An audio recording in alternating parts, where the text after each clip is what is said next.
Alright everybody, welcome to episode 4 of the Game Clinic presented by the Noob Stream.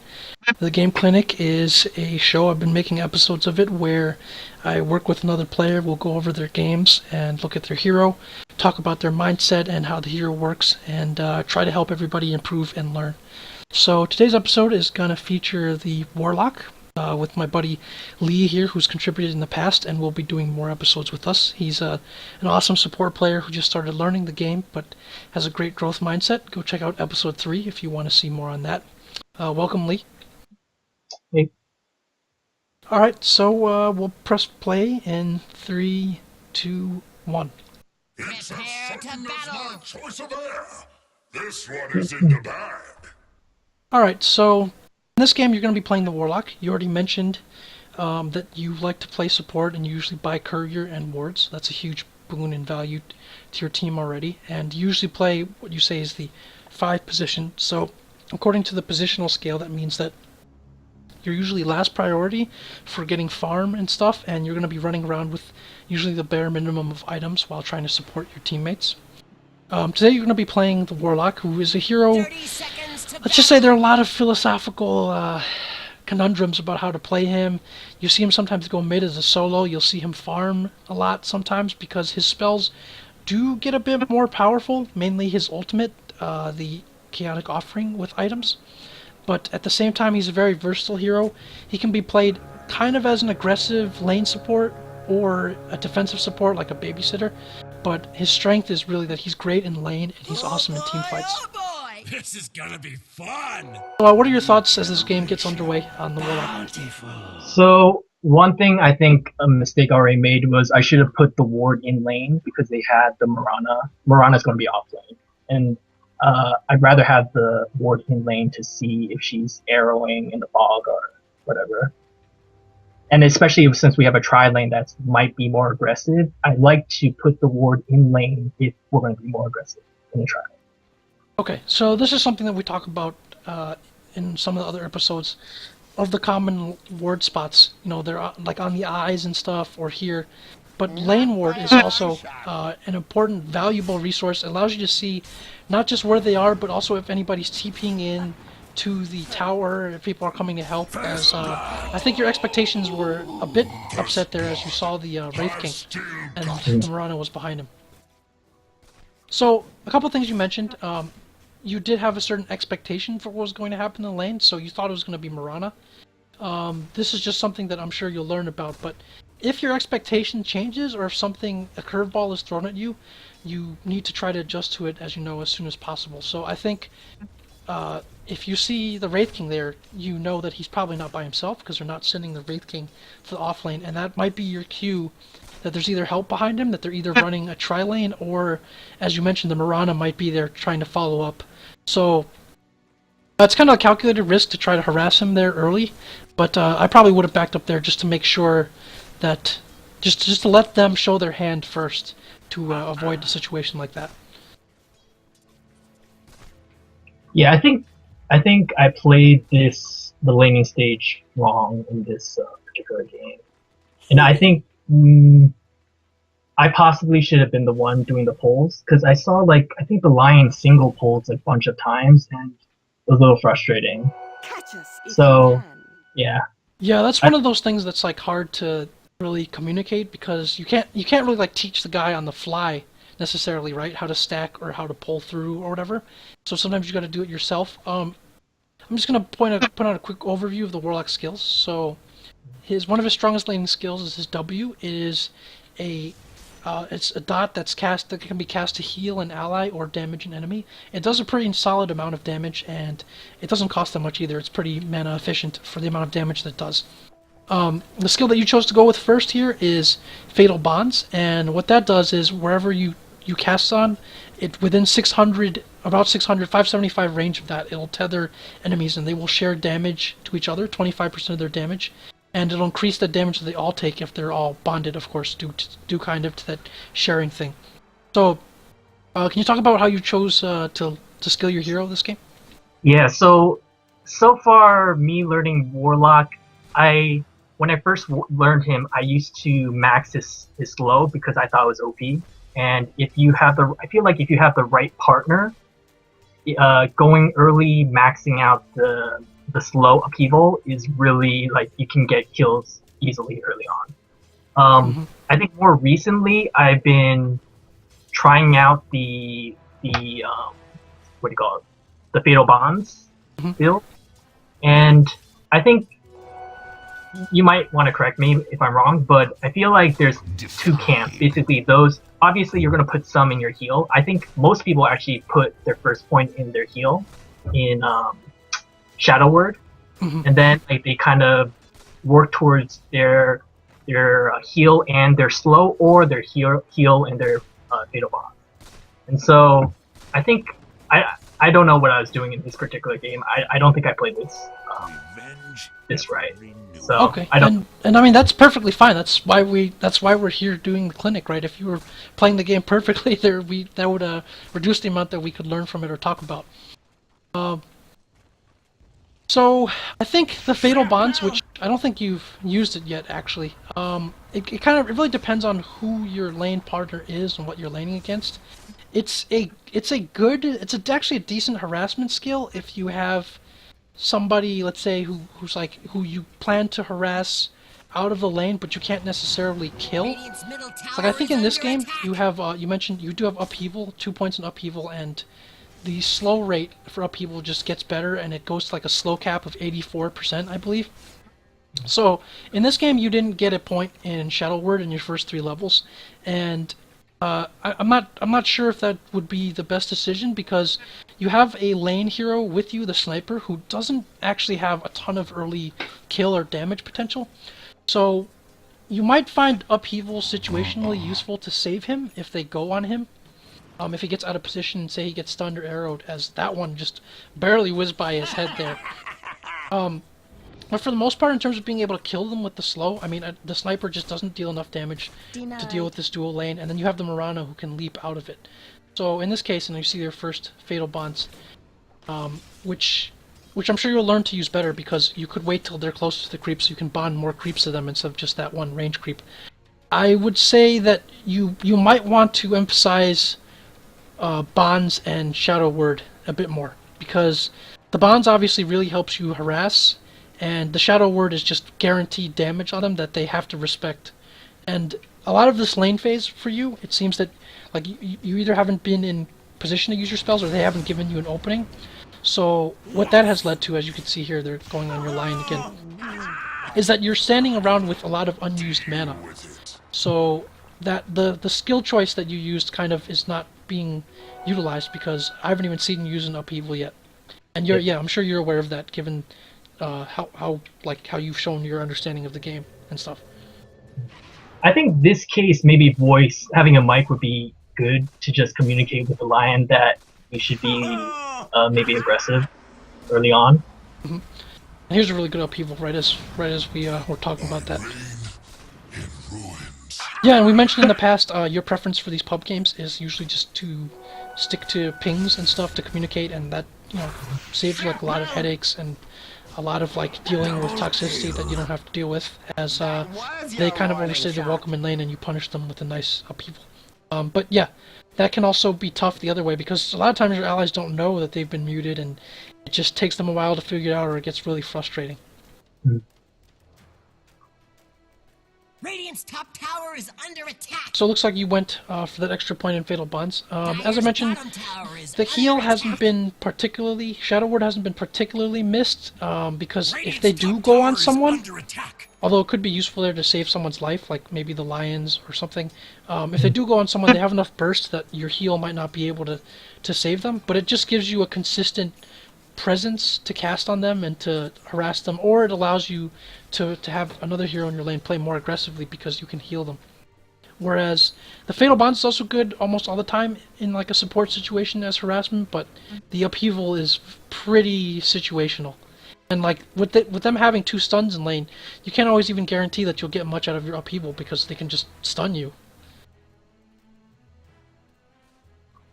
So here I got caught out, and I really shouldn't have. You did put on the moves though. Yeah, that right there is probably a situation where Shadow Word would have... Radiant's Well, it looks top like you're gonna tower is survive. under attack. Alright. Killing spree. Radiant's top tower is under attack. Is he gonna get him? Refuse gold given. A creep.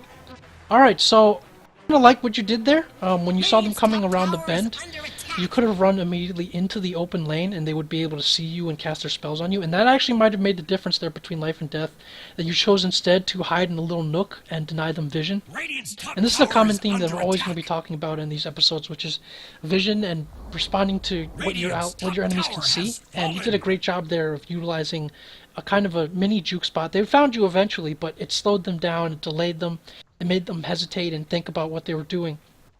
It might have bought you just enough time for your allies to show up and for the lion to get off the stun and save you. So that was great, and they did overcommit to killing you. They failed to do so, even though you didn't have the heal to get yourself back up, and you punished them for it with upheaval. So even if your skill build might not have been totally optimal for this game, the situations in which you used it, you've demonstrated a pretty good mastery of your skills, because you basically just, both of your upheavals have been of great value, and basically destroyed them with it.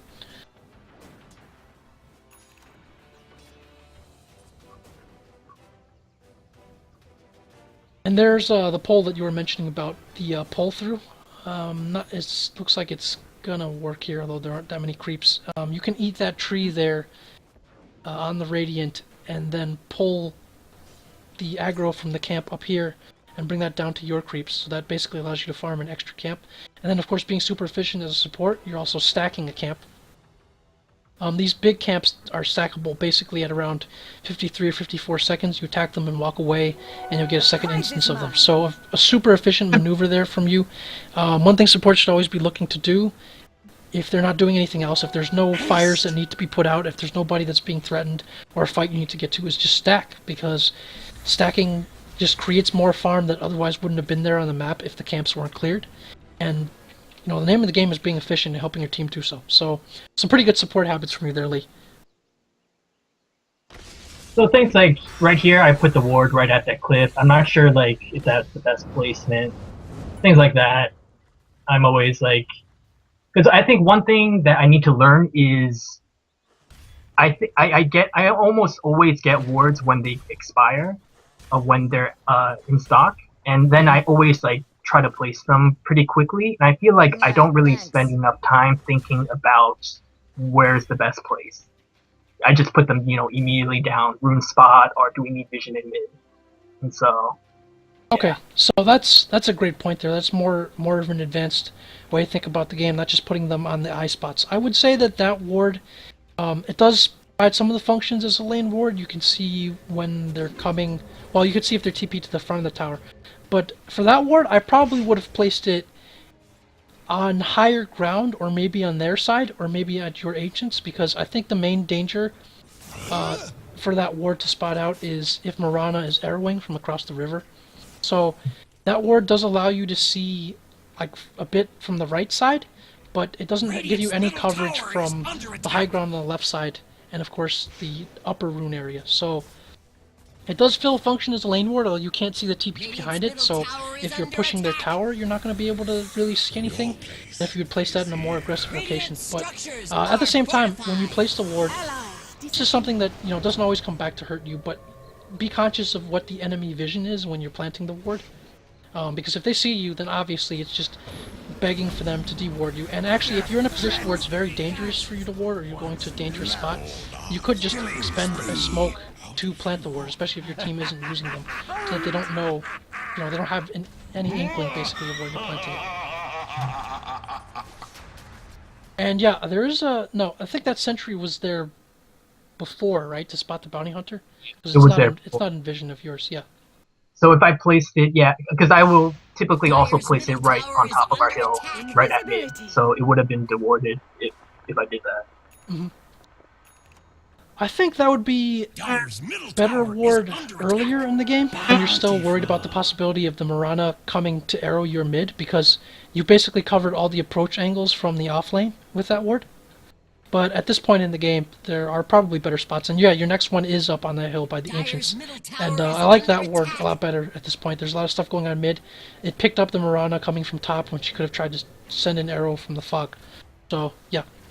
But, I mean, it is a good habit to just keep buying the wards when they're available and, you know, just be thinking about where your vision can help out your team. And that's, yeah, it's a value sentry D-ward there. Oh! It's gonna be a race, but you got it. So you do have your ultimate now, and what are you thinking now that you have your ult? Just use it in the next team fight. Yeah. All right. Get at least. Usually my rule is get at least 2 enemy heroes at least minimum. Oh, I don't know why I used it here, but. Oh, I think I remember my kind of reasoning, because I wanted to use it and then kill it and then push lane immediately. I wanted to use my golem to push the lane, like get a tower, I guess. So, I didn't really follow my rule here, but... Yeah, so that's an excellent point. A lot of times you'll see people drop it in questionable situations. I mean, it's a 165-second cooldown. It's one of the longer cooldown ultimates in the game. The golem itself does a ton of damage, and of course it does like an area of effect stun. So your general rule of thumb is a good one for Warlock players to follow. You want to get value out of it. You want it to be a team fight where you either need it to trap them so that you can follow up with upheaval or your team can kill them. The exception is actually the example that the reason that you gave, basically, which is you're getting a tower out of it, almost guaranteed. Although, if they mounted a concerted defense, I think might not have guaranteed you a tower, because if they all went there and you already dropped the rock, they can then focus on it or shackle it or zone it in a way that it's not enough of a threat to the tower. But, and one of the there is I just fed the Warlock the golem to the Mirana, and golems are, I mean, they can give you a pretty amount of gold, and so I think that's one thing to, at least for me, is just be more aware that I'm not just clicking my golem and like letting him go. Yeah, that so, yeah. Business. It just As I'm looking at this fight here. That's a great point. The golem, if he's retired and he's off duty, what some players will do with him to be efficient is just send him into the neutrals and have him. You can farm unmolested creep waves with it, but they might just come and try to kill it. He farms very quickly, obviously, because of his area of effect immolation, basically. So yeah, you could send him off into the neutrals just to get some extra farm. You could send him to farm a lane if there's not going to be anyone there. But yeah, you were aware of that, so. So, something that I feel like I learned recently, you might have to correct me if I'm wrong, is that yeah, the golem, he's better off hitting creeps than trying to take down the tower. Double damage. Like it's better that you put him to the next enemy creep wave and clear that wave in order to get a tower than to have him hitting the tower. Yeah, that's absolutely true, because the immolation of his doesn't affect towers, so it doesn't. The amount of damages he does to creeps and units is much more than he does to tower, and then of course he's not really tanky enough to take on the tower, so you're better off just instantly clearing a creep wave with him. And I like what you're doing, so that's a great point, and I like what you're doing down here. You do have rock up, and if your team decides to mount a defense here, you're kind of waiting in the shadows. Again, we always talk about vision, so they can't see you, and they're not sure where you are. They might guess that you're here, and they might even guess that you're in a more common spot to the right or directly underneath the tower, and they would be sorely disappointed if they said, oh, Warlock's not there, let's push the tower, and then you suddenly showed up. So I like that patience that you exhibited there. You know, a lot of people would just go off and start farming somewhere or say that's not an efficient use of time, but it is, because you're anticipating a fight and defending an objective, and you're keeping yourself hidden. So there's another rock here, and it looks like with follow-up you guys are going to get the Windrunner. And it looks like this fits your tower requirement too, right? It does. I mean, Windrunner is not the best to go on because of her escape, but Dire's bottom tower is under attack. The Dire have reinforced their structures. So this would be another situation, although you are kind of doing it because he's on attack move. Although Mirana got the deny here, and then she left in, so is an interesting Go move from feed Mirana. my demon spawn. So I think you have a pretty good grasp of the hero, and Kill. I mean, your To my Fatal Bonds is fiends. doing work because you're getting these kills like almost after the fight ends. Dire's So bottom tower is under attack. I think you've shown, our viewers a pretty good idea of how to play Warlock. You're using the ults to get maximum value out of it in team fights or where there's about to be a team fight or an objective. You're bonding them so that they're taking a ton of extra damage, and you're using the upheaval in a situation where they've kind of committed, like say Mirana has leapt in or they're killing someone, and you're doing it sometimes from like behind the trees. Like there's an upheaval here in this forest where you were actually on the under half of the map, so they couldn't even see you and cancel it. They didn't know where you were, and you were upheavaling them. So those are all great habits, and yeah. So one of the things that I'm not sure if Ags was the best choice here. Mm-hmm. I mean, I feel like most of my games I actually don't go Ags just because I'm a number 5 support, so I feel like I don't have enough money or it comes really, really late. So I go for other stuff. Like say like a mech or a pipe or something. Yeah, mech usually, but then I feel like I'm not sure if I have enough mana for mech. Maybe I haven't played enough games to really get a good sense, but I don't know what other. If I'm not going Ags, then like what else should I go for? I guess that's the question I'm asking. Okay, so in this game, your others, it kind of depends what your other support is, right? So your other support is a lion, and I mean this also changes if you communicate with them, but lion is most likely going to favor some kind of mobility item, so probably a blink or a force staff. That's where his like initial farm is going to go. So in a situation like that, in this game you're fairly wealthy because you're getting off to a good start. You've only died once. You probably want to get a mech because your team needs one. Mech or pipe because they do have some magical damage. Your team needs one, and your other support's not going to get it, most likely because of his, who he is. So that, you could have made a better choice out of it, I think. But at the same time, your team also needs stronger team fight.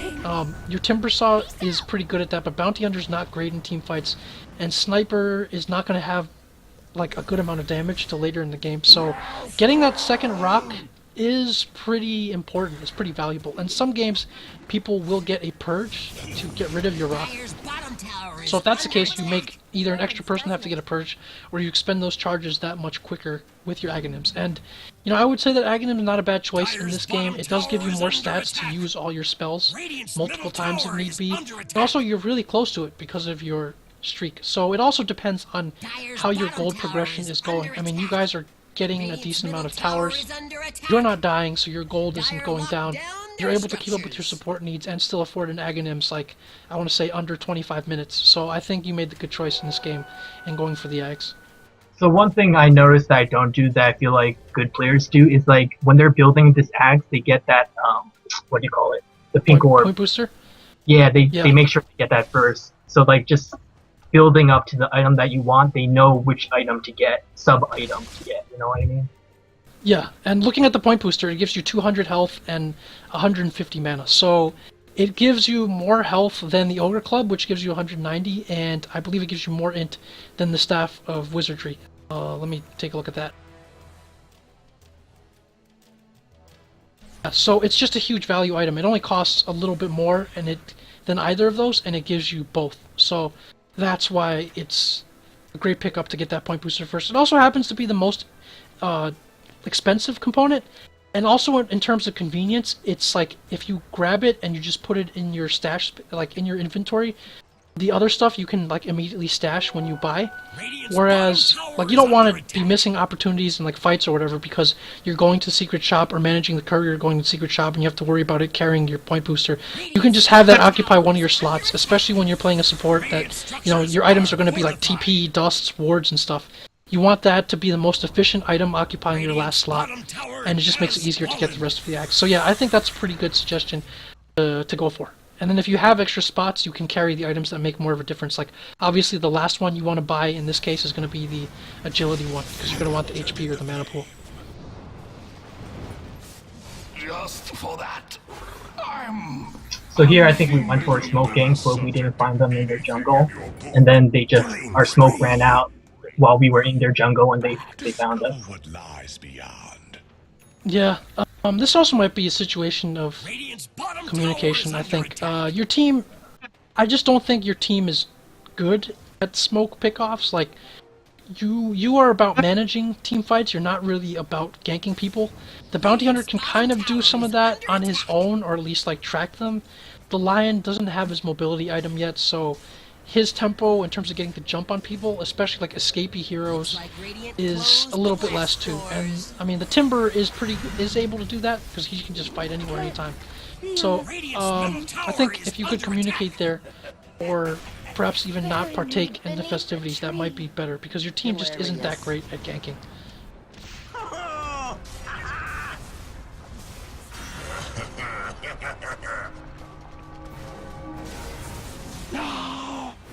Ouch.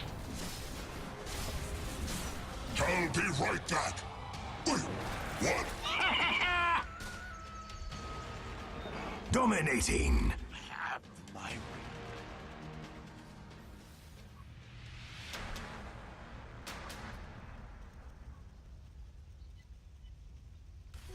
Regeneration. All right, so it looks like you're basically doing your thing pretty well. You're casting your spells in team fights. You still have just 1 point in the heal, which is a function of the build that you chose. You're probably anticipating a lot more team fights, and I think at a certain MMR range, you can expect heroes like Warlock to be higher EV or more effective, even though this is an unranked game, because people tend to not be as keen about respecting his positioning and his ability to do stuff in a team fight. I think in higher level games, sometimes people will focus you, or they'll try to make you dump your spell before you want to. So that's something to keep in mind as you improve as a player, obviously, as you will. But in this game, at this level, Warlock is just an extremely effective as a support hero. He's a bit like the opposite of the Lich that we were just talking about. He's got a bit more of a skill cap to him, but he's also very high impact, and he's got what I like to call intangible impact, which is that people aren't totally sure what exactly his upheaval or his fatal bonds does, and that causes them to play less around it than they might other spells. It's kind of interesting too, because like I know like in an optimal team fight situation, I want to get off my bonds and then my golem and then my upheaval and then maybe shadow word my golem if he's getting low or something like that, or nuke an enemy or heal a allied hero. But I feel like that rarely happens. Like I rarely can get off that optimum combo for Warlock, and it especially revolves around the upheaval. I feel like because it's his channeling, and in order to get like the best upheaval, I feel like I sometimes can't fatal bonds like beforehand or something like that. Yeah, and that's the situation. There's some other hero that I was going to classify in that. I just forgot who it was off the top of my head, but you won't always get the ideal sequence of spells unless they're just totally walking into it or not expecting it, or you get a mobility item like a Force Staff or a Blink or something, but that also exposes you, and you don't necessarily want to be the first one. I would say he's a better hero for counter-initiating than initiating most of the time, unless you have follow-up, and that's a pretty important point for people playing these kinds of heroes that are very ult-dependent or have strong ults too, is you have to figure out whether you're better off initiating or counter-initiating. And some heroes, even if your ult is great at AoE control, if you don't have follow-up that takes advantage of it or forces them to stay in the AoE, then it can end up just being counterproductive because they bait out your ult and then they just kill you or kite you afterwards. But some heroes, especially how you're playing at this game, he's really good as a counter-initiator because once they commit, you can drop everything and they don't know where you are necessarily and they can't get away. So, yeah, that's a pretty good point that you brought up.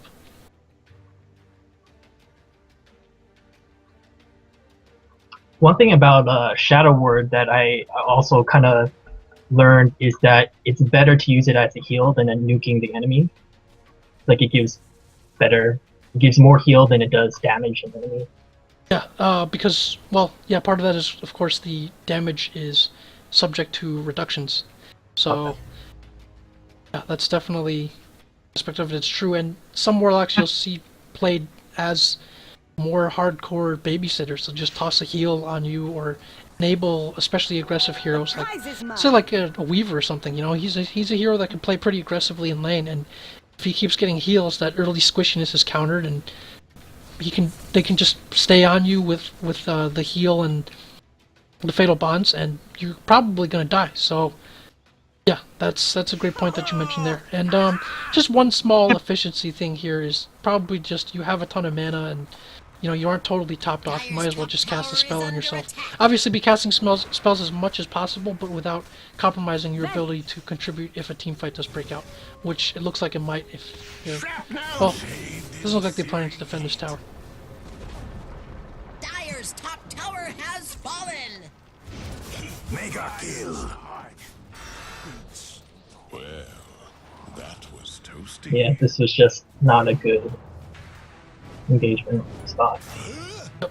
I do like the decision that you made there, and this is an even better one. So, a couple great things that you did there. Radiant's The bottom first tower is under really attack. hard to do, especially in pub games, and people might rage at you for it, which I guess is part of the Radiant's benefit of muting structures them, are fireproof. is disengaging from a fight that is Radiant's lost. bottom tower is Like, you under know you have no attack. chance of winning that fight, someone got blown up instantly, and your second hero is about to die without dealing much damage. Radiant's bottom tower has Some people there will fallen. just say, oh, it's a fight, I'm just going to commit my stuff, and, you know, that's not going to work, because your golem's not going to do anything by itself, you're going to die, and you're going to waste an Aghanim's cooldown. So that was a great choice made by you there to disengage from that fight, instead of commit to it, knowing that you can't get anything more out of it, it's a lost fight, cut your losses.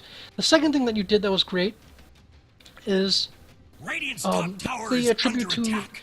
your observation. So the Ember went on you, and I don't know if you heard it or saw it, but he missed his searing chains, so he didn't Radiant's stun top you. tower is under And attack. even if he had hit you with it, then you could still TP away out of it because he doesn't have a stun afterwards. So you waited there for him to do that, and that gave you your cue that, hey, it's okay for me to TP out now. So, did you actually see the Timber Chain, or was it just like, heard him miss it or something? No, I actually did not expect to get out of that TP. I expected him to, whatever that skill is that will stop my TP. So, Oh, okay. Okay. so I was in that case. So yeah, it ended up working out for you. But I also like the way that you ran. You kind of ran skirting the trees again to abuse that vision and make it harder for them to see. And yeah, if the Ember wanted to play optimally there, knowing that it's like a chase situation where people are trying to run away and not fight, then he would probably have kept jumping to his remnants and saved his Timber Chain for any potential TP situation. But it ended up working out well for you.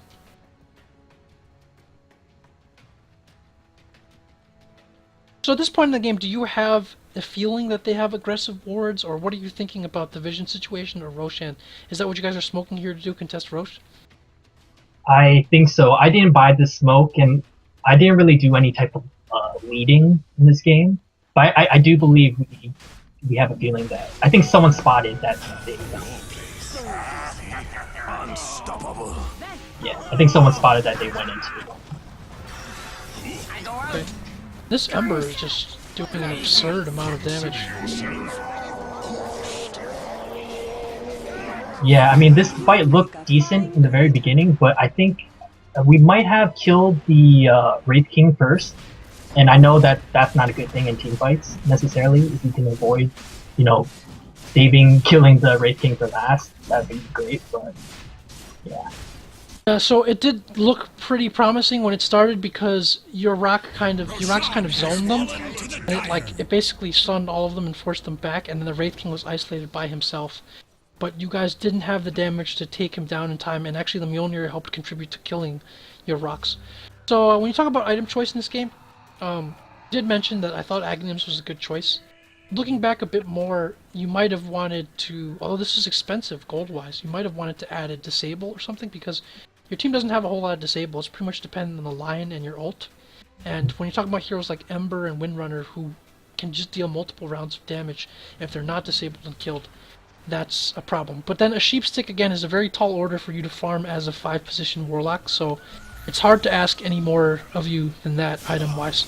But that is something that you might want to consider, what your team lacks and what it is good at. And another thing about Rock, I didn't mention this earlier as well, is It's less effective against heroes like Wraith King, I feel like, because it does a lot of damage to them, but it's not going to last long enough to really overpower both his lives.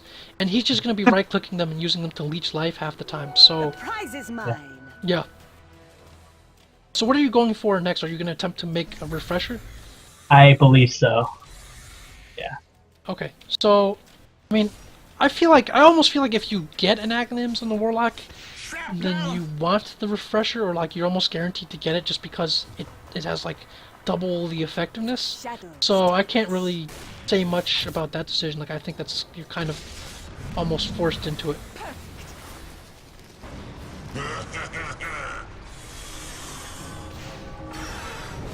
Utterly sick. Monster kill. Godlike.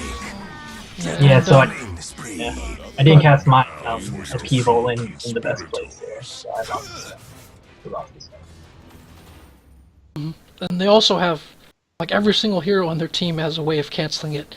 So depending on your position, it's going to be hard for that to be a consistent impact. And of course, they also have mobility from the Ember and the Windrunner and the Mirana. So they're not really a particularly ground-bound stationary team, except for like the Wraith King. Like people will just stand there and eat your spells. So that makes it harder. And the Ember obviously is farmed. He's getting a ton of damage. Like one or two of his slights, he seems to be getting crits too, is basically killing your team. Radiant's middle tower So- has fallen. I think your playing of the hero is pretty solid. You've made some very minor mistakes, but generally conceptually for the hero, I think you're doing great. And that's what the most important thing is about playing these heroes, is you're not trying to do something that your hero doesn't specialize at. You're not trying to become like a huge farmer and expecting to carry the game that way.